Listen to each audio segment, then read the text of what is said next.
Hello and welcome everybody to this episode of the Changing Minds podcast. My name is Owen Fitzpatrick and I'm really delighted to be introducing to all of you today a very, very dear friend of mine, someone who I've spent a lot of time learning from, and we've discussed a lot of different ideas over the course of the last few years. His name is Vivian James Rigney. Now, let me give you the sort of official bio, then I'll share a little bit about Vivian from my own perspective.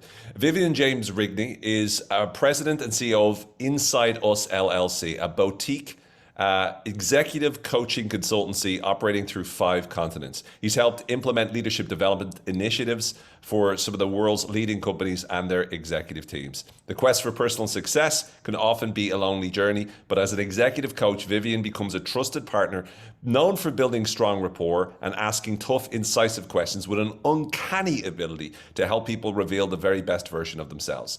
He's a graduate of École Nationale des Ponts et Chaussées.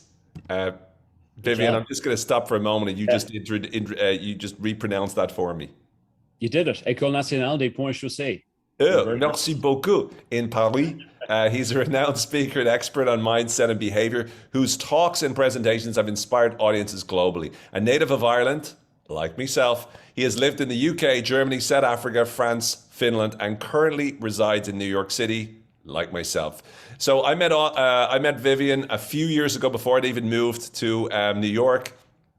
We immediately hit it off. We've worked together a lot. I helped Vivian with some things. He helps me with some things. But he really is a wonderful person to be around. And when he was writing this book, which I have here, Naked at the Knife Edge, which it's a phenomenal read. This is something you're going to hear from me. You already have heard from me if you follow me on social media. It's a wonderful book which chronicles Vivian's experiences in climbing Mount Everest. And he's done all the 7 peaks, but it's one of the most grip-reading reads that I've ever had the pleasure of experiencing. If you want to read something where he really brings you on the journey with him, this is it. I remember years ago I traveled to Everest and I went like close to base camp, right? Which is not climbing it, it's just trekking. He actually climbed the mountain, like proper climbed it. And the journey is fascinating. But what's also fascinating is there's a lot of lessons here from a leadership perspective and from a high performance perspective. So he's my friend. I'm really excited to introduce him. So welcome, Vivian. Thank you so much for taking the time to speak to us today. Owen, you're more than welcome. Great to be here and great to have this conversation. So let me start by asking you, if you would be so kind, could you share a little bit about your background and how you found yourself doing what you do today? So my background is grew up in Ireland, obviously. Left when I was young, left when I was 19, going 20 years of age. Studied in Dublin, continued my studies in the UK. And I've lived in different parts of the world. So I lived in Munich after London, and then I moved to South Africa, my company. Then I studied in France, and then I moved to Heidelberg in Germany again, and then moved to Finland of all places. So I lived in Helsinki for 5.5 years, otherwise known as 6 winters. And I moved to the United States in 2007. So very much a moving around story, different parts of the world. But I have been in the US for 15 years, and I became a proud citizen a year ago. And my home is New York City, the city of diversity and opportunity. And yeah, it's been the journey. And I moved into coaching about 16 years ago. So coaching has been a major part of my life. Before that, I was in corporate, working in corporate, ended up running a software company in Finland before the big break into this side of the world, this side of the business. And so tell me a little bit about what do you do? Like what kind of clients do you help and what do you help them with? And once you do that, if you would be able to share with us what got you into that path. So most of the people I work with are senior level executives and leaders. So significant leadership responsibilities at the top of the tree in their area or division, or perhaps a CEO of a company. All of them high achievers, seasoned, very ambitious, very hardworking. They, by default, at this position of a company, they are lonely in a way. Lonely at the top is obviously the phrase we hear about, we read about a lot. It's very real for them, and they have to be quite careful what they say. Every word that they say matters. It's almost like they're in an echo chamber. everyone listens to them. Everyone's trying to understand what they're really thinking, what they're believing, what they're going to do next. So they have to be careful with that and manage that. And that's where my role comes in as a kind of a trusted coach for them, in getting them to not only just, find somebody they can be very, very open and frank with, but also to hear themselves. And that ability to listen to yourself and be a more efficient version of yourself with all the skills and intuition that goes with that.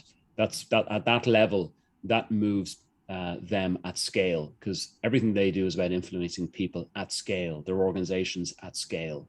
And any incremental improvement we can have in how they operate or think or behave or influence on a day-to-day basis, that has exponential impact. Your question about how I came into this, I remember when I was in South Africa, I was in my early in my career, actually, my first real management role, and I moved down there, and for the first time in my life, working hard was not enough. I needed to understand what was happening under the surface with people, and I misjudged it. And I remember going through a very dark period for 6 months where I was just like, God, working hard, it's not working anymore. Is it me? Is it the job? Is it them? And I ended up in an awful, just basically ended up in knots at myself. And at the end of that 6-month period, I had an aha moment where my boss actually, challenged me, and I had to admit that things were not going well. And, it was a huge moment of vulnerability for me, where I had to just admit that I was stuck. And more than that, I needed help. And asking for help was the second part of that. So on the one hand, admitting it, on the other hand, asking for help. And I was reading some years later, I was in a plane, pull out of, in-flight magazine, the days we used to read those things. And there was an article about executive coaching. And I remembered, and how lonely I was in South Africa. And if I only had somebody I could have spoken to, who could have had this open, safe conversation. And that began the journey to move from corporate world into more consulting world, and obviously doing the executive coaching.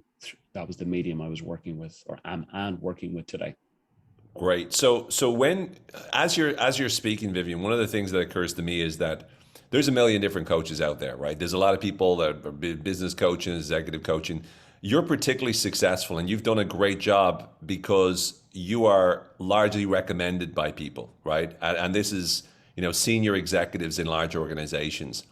In order for that to work, whatever it is that you're doing, as in your style of coaching, obviously packs a punch. Now, I know that this is something I've heard from you before, but it's something you mentioned there, which is this notion of this vulnerability, admitting there's something that you need help with, and asking for that help being the two parts that you were discussing.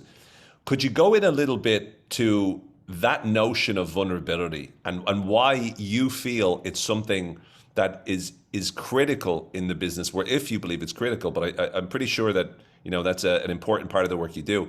So what role does vulnerability play in leadership, and why is it so imperative that leaders are able to embrace this? What I've learned is vulnerability is honesty. As simple as that. Vulnerability is being honest to yourself as a starting point. Vulnerability is getting past the negative inner dialogue we may have in our heads. And that negative inner dialogue could be one of two things. It could be pushing us down, where we're very hard on ourselves, or it could be pushing us up under false auspices. What does that mean? It means the ego is just kind of chirping away and putting us into some surreal world that does not relate to reality. So we believe too much in ourselves. We use too much I, too much me. We're in our heads the whole time. Vulnerability allows us to bring that needle back to the center, almost like golf, in the middle of the fairway, an honest place where we can deal with what we have. We can deal with reality. We can also listen to ourselves. And that's a place which, again, through conditioning, with how we're brought up, schooling and education and corporate world, there's so many influences about how we should be, how we should behave, how we should think. And when we're younger in our career, that's great. We take the best of people around us, we improve, we build, we try to emulate, but we can lose ourselves in that process. And then we get to being more advanced in our career. And then people are saying, so who are you? And we can pontificate as much as we want, but if people don't connect with who we are, if they don't feel us, if they don't think that we're the real deal, there's a lack of trust. So vulnerability is honesty. And vulnerability, in a way, if it's honesty, then it's freedom. Now, I'm not saying that everybody should just be out there, sharing everything that's coming into their mind with every person they meet. Not at all. As a leader, as an individual, you come with responsibilities. As a parent, you're a leader.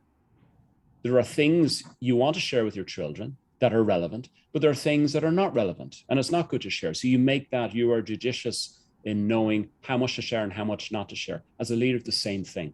But when you do share, it's got to be real. It's got to land on the other side. And that's the sweet spot, as it were, for vulnerability to be a strength and for somebody to build authenticity through that.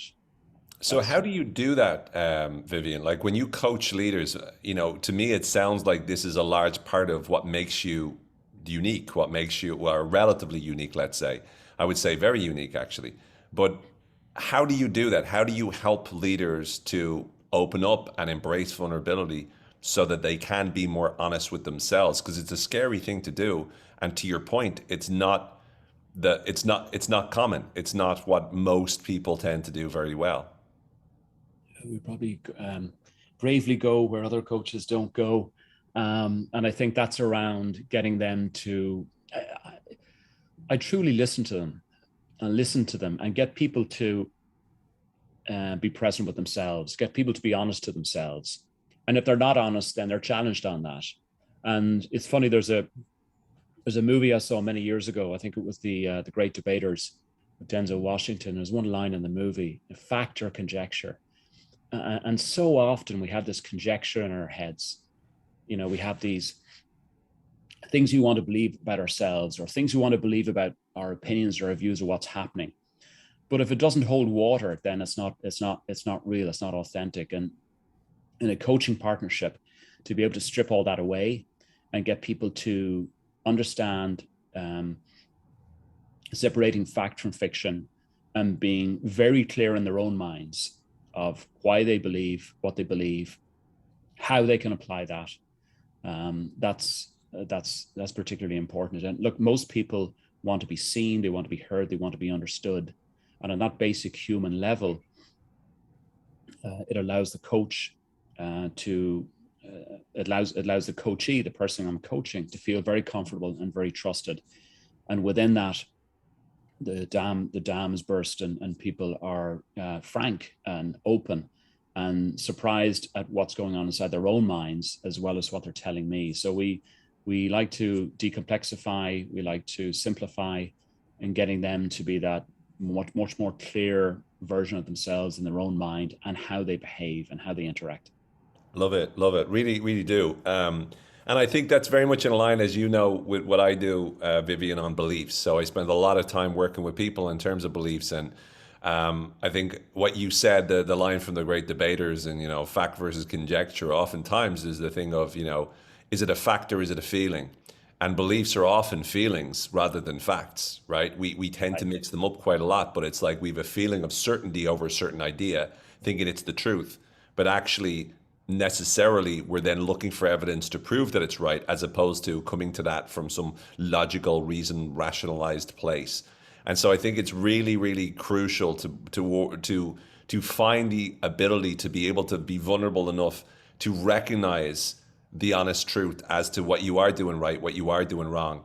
And that kind of leads us to what I really want to spend a bit of time talking about, which is obviously not just the book, which is beautifully written. And I know I've said this to you many times before, but it really is wonderfully written book, fascinating, page turner. You can't stop turning the pages, or at least I couldn't.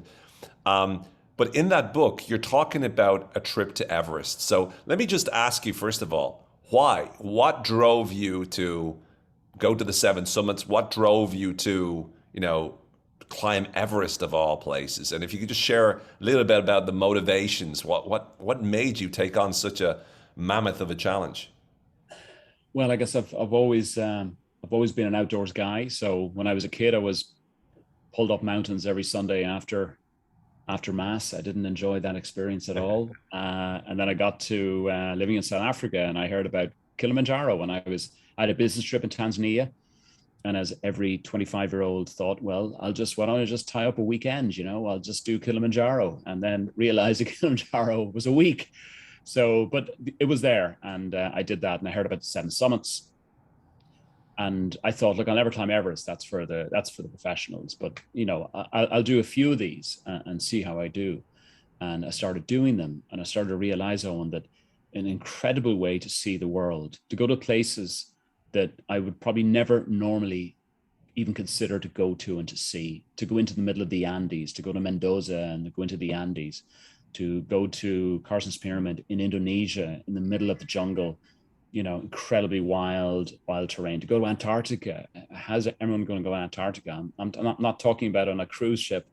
I'm talking about flying in, landing on the continent, and being in a tent for 2 weeks, one of the coldest places on earth. So all these adventures took me to places and experiences that were beyond my imagination. And the 7 Summits seemed to be a good vehicle for that. And then, of course, I got 6 done, and then 1 was remaining, and people were asking me, why are you climbing Everest? And I said, well, not yet, not sure. And eventually one guy said to me, congratulations, I heard you climbed Everest. I said, what are you talking about? He said, no, they were talking back home that you climbed Everest. And I said, this nonsense must stop. And I thought, is it me or is it the mountain?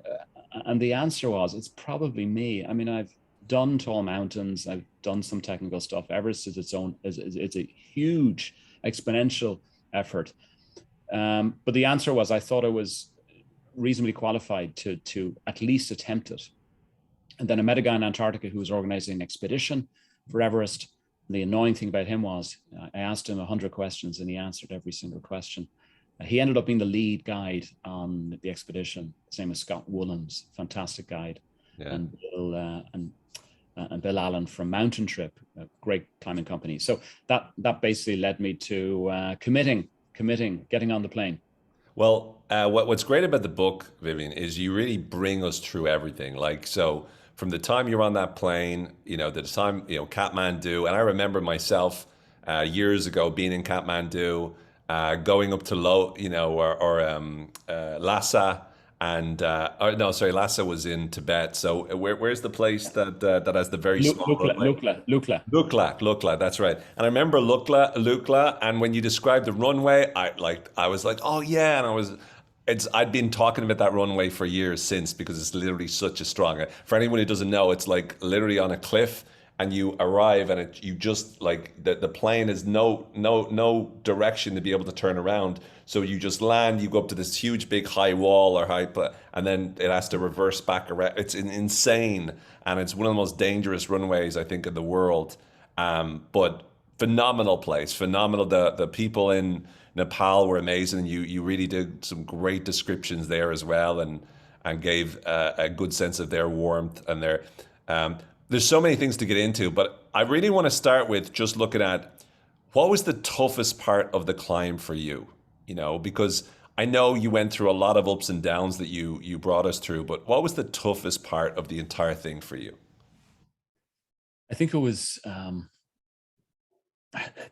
was just not used to having that much time alone. Everest is a 2-month expedition.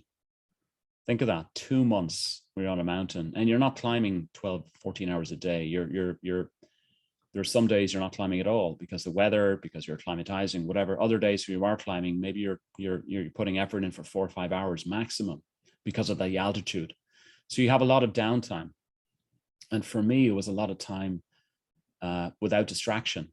I live in New York City. I'm busy. I've got a career. Everything's busy. We have busy lives. You have media. You have everything at your fingertips. When you're in a tent on Everest Base Camp, there's none of that.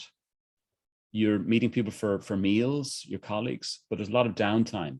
And for me, that was an eye-opening experience to just think, hang on, where am I with my life? Where am I with this mountain? There was one aspect where after 2 weeks, so there's 3 rotations to climb Everest. First rotation, you go up to Camp 1, Camp 2, then you come all the way down again. And second rotation, all the way up to Camp 1, to Camp 2, to Camp 3, all the way down again.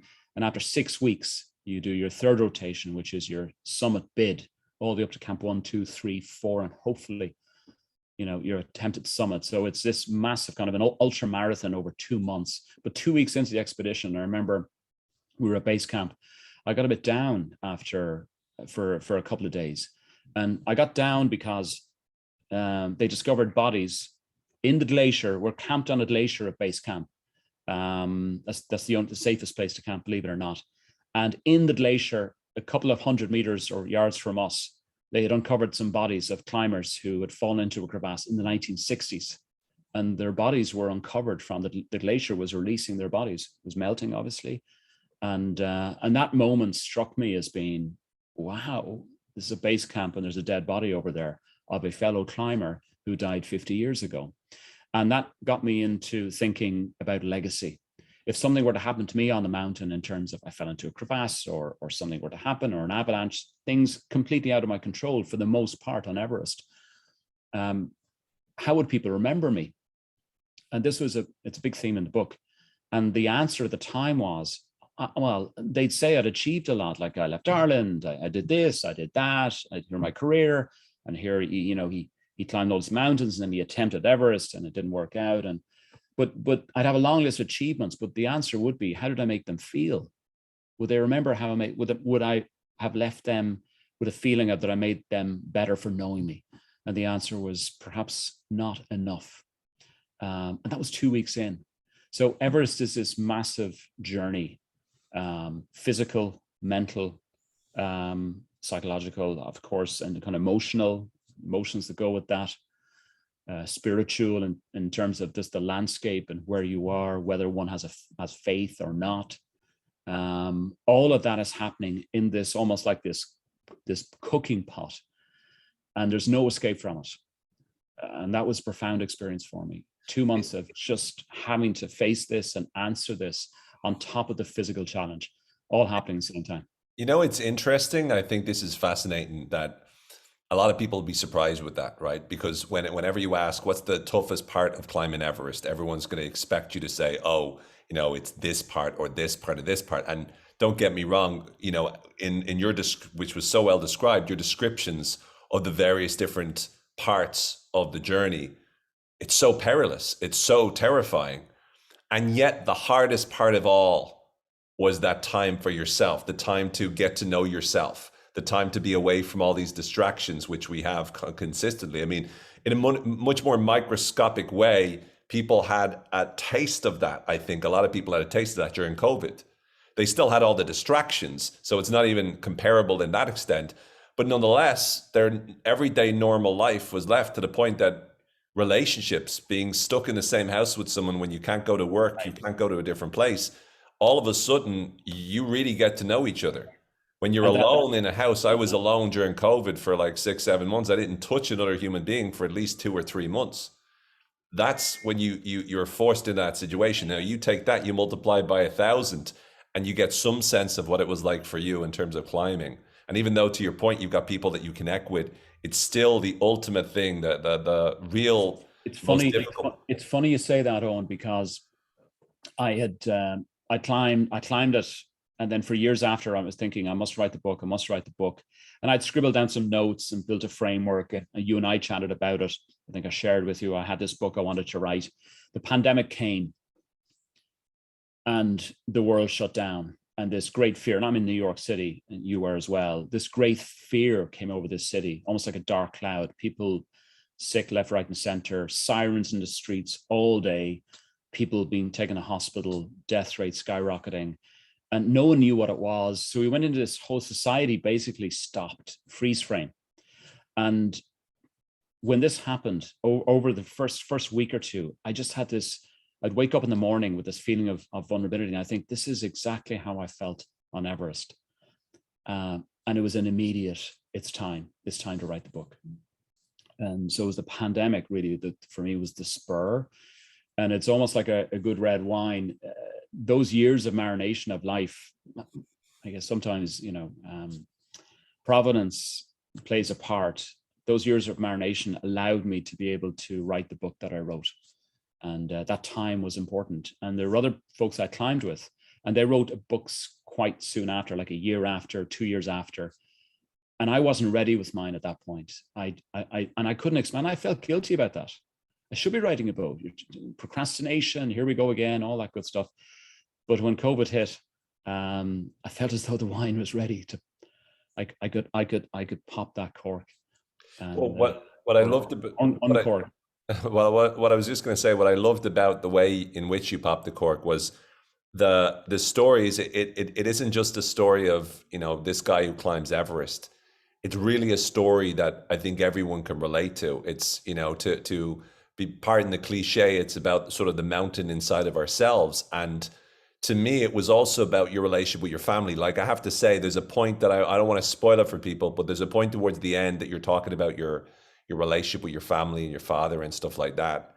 And I was in the gym. I read it, but I also listened to it. I listened to it first, and then after read it. When I was listening to the part about, you know, that phone call home, I was crying in the gym. I was surrounded by all these little lifting weights, and I'm like lifting weights, and like tears are starting to stream, and I'm like, I hate you, Vivian. I hate you. But it was that powerful, because I think there's a message there that I think is very strong. Could you just share, you know what I'm talking about, but what was the biggest personal lesson that you learned? And I'm talking really about a little bit more deep on what you were talking about in terms of it's how you made people feel. But I know it's almost like you went through this powerful moment with regards to your relationship with your family. Could you share a little bit about that? Yeah. So the climb itself was, summit day was particularly difficult, and there's a major section of the book detailing that. I got to the summit through a lot of toil and some wild near misses, and then we were coming down the mountain, and you know, it takes almost a week in the final rotation to get from base camp up to Everest and then down again. So we were on the way down, and we were relieved, but we were just above the Kumbo Icefall, which is the most dangerous part of the climb. Now, that's about a 5-hour hike back to base camp, so we're very, very close. But we're not there yet. So we arrived in the late afternoon, exhausted. Took us a couple of days to get down from the summit, and we're all in this one tent.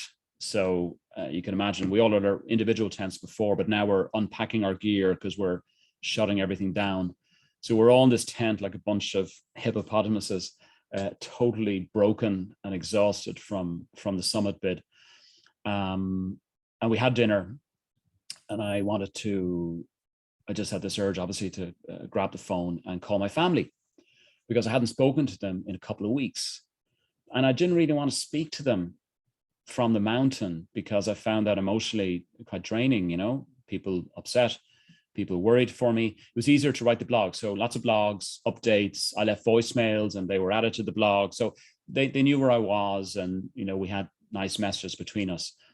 But at that point, I grabbed a satellite phone, came outside the tent. It was super cold. It was a full moon. I'm looking at Everest and Lhotse, and I wanted to call home. So just call my family. So I grabbed the phone, I dialed on satellite phone, and it didn't get through. And I tried a second time, it didn't get through. And the third time, you can imagine. And the third time, I could pick up the connection. It was bouncing off a satellite, somehow back to Earth, being rerouted to Ireland. And then I heard the ringtones of Ireland. And it's a very distinct ringtone. Ring, ring, break. Ring, ring, break. And then I heard my dad's voice, and he said, hello. And the moment I heard that voice, I, you know, broke down, and, you know, and cried and cried, you know, deeply, like I never cried in my life for about a minute. And what I felt at that point in time, you know, we all have relationships with family and whatever. My dad was kind of a tough guy, and, you know, never a man to say he was proud of us, but he'd tell our friends he was proud of us. So for him, it was, you always had to do better, and there was always a bar that you needed to stretch toward. And when I heard his voice, you know, I just felt, I felt the word love, and that, you know, and family, and those two things. That's and all of the sacrifices that my parents had made, that I could be on that mountain, that I could be with the career I have, with the education they gave me, with the things that they sacrificed in order for myself and my brothers to have that. And it was just that 1 minute of absolute emotional release. And look, to be honest, I was probably super stressed and traumatized by the climb because, as you read in the book, or others will read in the book, there was a lot of roller coaster up and down. So there was a lot in me to begin with. And I think when I heard his voice, then it poured out of me. But it did bring me back to just a really simple place that, you know, we're on this earth. There are people who impact us. There are people who care for us. They don't always have the resources to deal with it in the ideal way, but the intent is what we should focus on. And I felt all of that in that call. I felt the purity. I felt connected. I felt being part of something, and I felt connected with my family in a way that I hadn't really had previously. And going back to this anesthetic of busyness, which we have with distractions and so much happening around us, one day to the next, I could have died on the mountain. And similarly, something could have happened in Ireland. Our life is based on the present. And that was a powerful moment that I felt super present and connected and appreciative. And those three things were, I'll never forget that moment. So. Well, you almost got me again, but I really willed myself not to tear up, because for me, Vivian, it's fascinating. It's like sometimes you can be literally as far away from other people as you could possibly be, man. You look at Nepal and Ireland, how far they are away from each other, and then add to it Mount Everest, right? And you're literally almost as far away from another person that you can be, and yet that moment you felt the closest that you've ever felt with your family. And to me, being with like yourself, I'm living in New York, I'm living in the States, I'm very close like yourself to my family. I love my parents with every fiber of my soul. And so when I register that it really, I connect with it. And I think it's important to get that message there, because it's not that we don't intellectually know it, it's we don't feel it enough. We don't get that reminder. And sometimes it's an experience like that, it's like an epiphany moment, which gets you to realize the truth you already knew was there. So I love hearing you talk about that, and I loved reading it in the book as well. I just want to take one other thing to do with the trip as well, Vivian, and that is because you are in effect a leadership coach, an executive coach that works with senior leaders in big organizations and whatnot. What were the most important lessons that you learned along the way? And I'm not just talking about for the likes of, like, let's say, for example, Scott or, anything else, but what were some of the things that you learned in terms of great leadership as you went, or any metaphorical, analogies, analogous sort of experiences that taught you about leadership from that journey? The noise in our heads is a big issue. This overthinking, our propensity to overthink, and that's a huge weight and burden. We have a finite amount of energy every day. If we burn it, there's nothing left. We have to manage that energy, and that managing that inner dialogue and thinking efficiently. And in 90% of the cases, it's thinking less. It's letting go. And the other thing, which is really important, that going back to that theme of vulnerability, to be able to understand that vulnerability is a strength, and that leads to authenticity. And if we have authenticity, we're able to build followership, and it goes across that spectrum, starting at vulnerability, ending with followership. That's a big takeaway. Intuition is also extremely important. For leaders, most time, I'll ask a question: when you have a strong intuitive feeling about something, what % of the time is it borne out to be absolutely correct? The average I get is 80 to 90%. And the next question I ask is, what % of the time do you act upon it unreservedly? And the answer I typically get back is around 50%. And I say, well, that's interesting. 90% of the time, your intuition is bang on the money. What happens? That you tap the brake instead of the accelerator?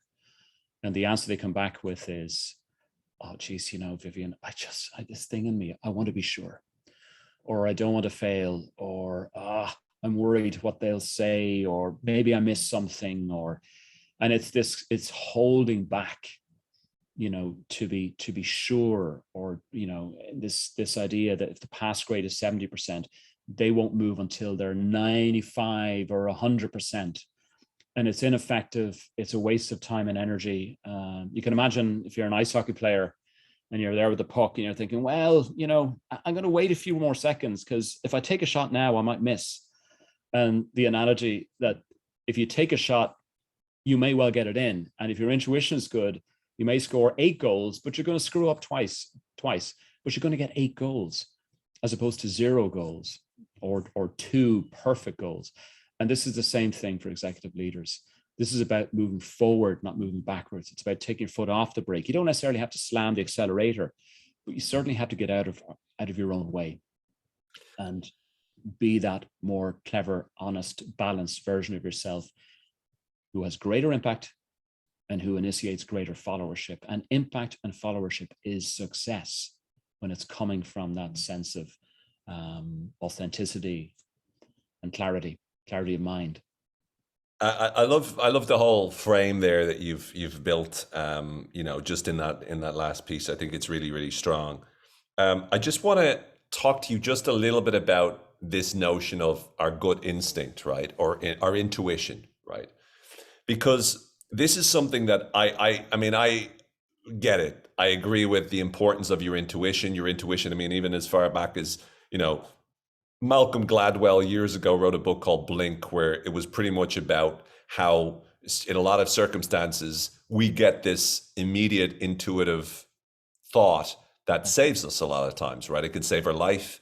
It helps athletes perform incredibly well. Our brain computes things before we do. There's research to suggest that this is, there's sort of a communication from the gut and the vagus nerve. So a lot of stuff out there. The question I have for you, Vivian, is sometimes I've noticed myself, it can be difficult to differentiate emotional patterns from our gut instinct. Let me give you an example. In relationships, and again, I've experienced this myself, but I've also worked with quite a lot of clients in the corporate and in, when I was a therapist that struggle with this. It's that, let's say, you're burnt and you've an issue trusting people. What can happen is sometimes you can mistake your intuition where you think, I don't know if I can trust this person. You can mistake that for thinking that it's in your intuition, but it's actually because someone let you down beforehand. And because you're in the same situation, your feelings are rearing themselves again. So it's not necessarily your gut telling you what's going on. It's actually an emotional pattern. So my question for you is, what's an example of something that you do with people to help them to identify what's truly their intuition versus what's an emotional pattern that might be steering them off course because of the negative experiences that they went through before?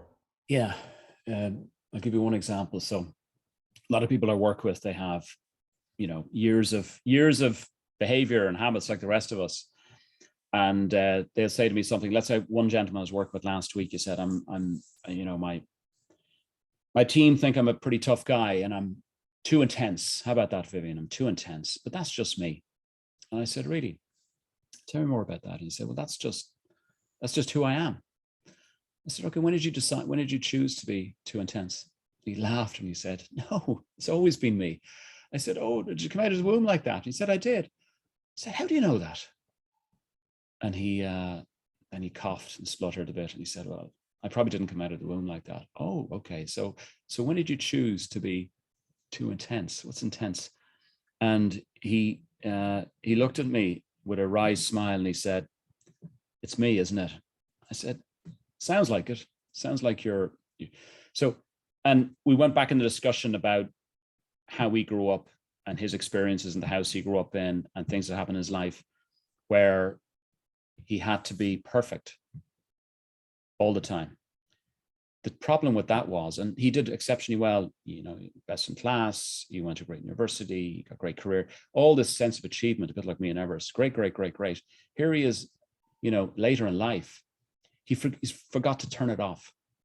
No longer needs to prove how great he is. No longer needs to prove that he knows it all. No longer needs to prove that he's really smart and really gifted and talented. So he has this thing from how he was conditioned or brought up before, but he's forgot to let go of it. And he thinks it's him, which is very dangerous because his ego is attached to that. And there's almost a sense of pride of being intense or being a tough guy. But people aren't buying it. And the people today don't buy that. That's not good enough. You make people feel bad. You burn people out. You don't really understand what's going on the surface. A lot of dictates.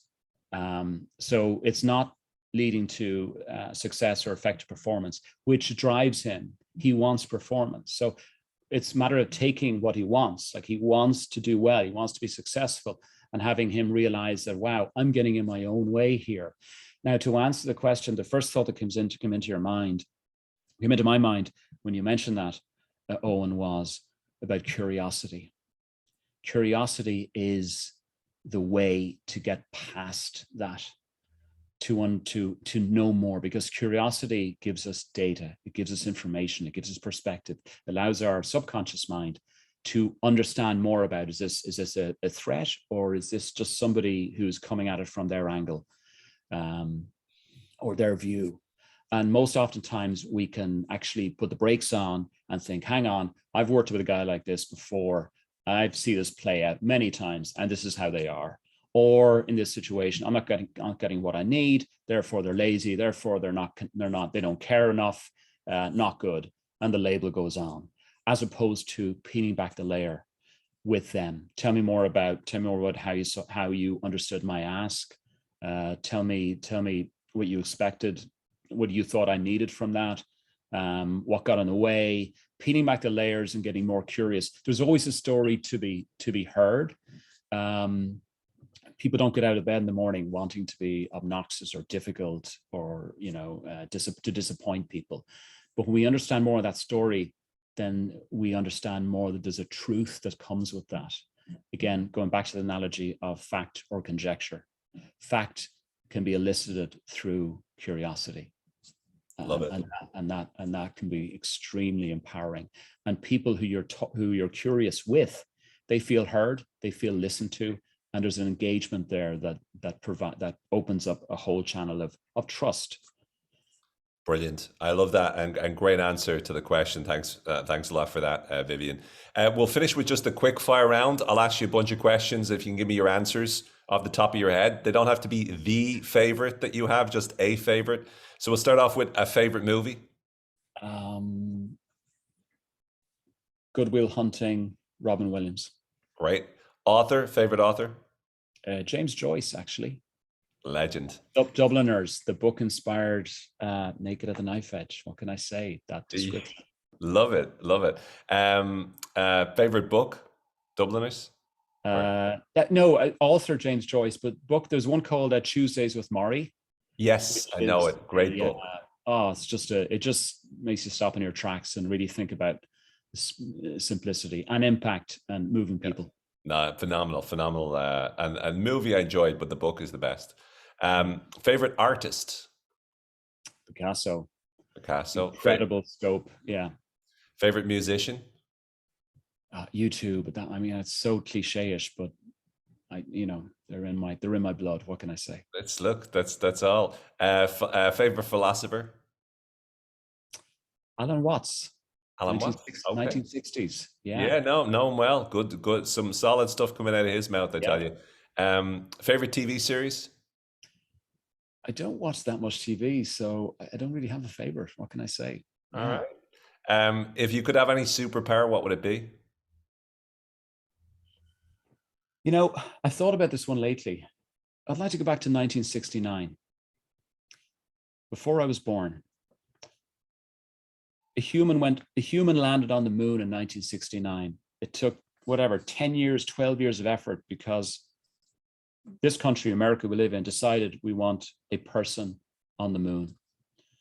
And if I could go back to 1969 and have moved that commitment, person on the moon, great stuff, and move that into getting off fossil fuels and using all that innovation technology, which the world created to put a human being on the planet in the sky. If we move that over, we wouldn't be in the position we're in today. There's no reason why we have all this issue about fossil fuels and economic damage that comes from that going up and down, the climate issue, climate change. We could have solved it in '69 if we had just continued that investment in R&D and innovation toward getting off fossil fuels. That's what I'd like. That would be. Love it. Now, look, I'm there. The next one you've already answered: time travel. Where would you go? Where would you live if you weren't living in New York? Where would I live? One of my favorite countries is Chile, actually. Yeah, huge diversity. Yeah, that's a nice place. And alternative career if you weren't doing what you were doing? Writer. Writer. Love it. Well, listen, I'm just kidding. I don't know. I enjoy immensely what I do. So. No, yeah. Last thing is, if you had one piece of advice for the world, one suggestion for the world, Vivian, what would it be? In a sentence. Be yourselves. Everybody else is taken. Love it. Vivian, jamesrigney.com is Vivian's website. Check it out. I have that link. I'll have that link and the link of the hardback as well as the audiobook, which I definitely also recommend as well. Vivian, thanks so much, mate. I loved your book. You're a wonderful friend. I'm delighted that I know you and looking forward to many conversations. But thanks so much for joining me on the podcast. Owen, thanks to you. And thanks for these great questions. Yeah, great conversation. Made me think as well. Bye-bye.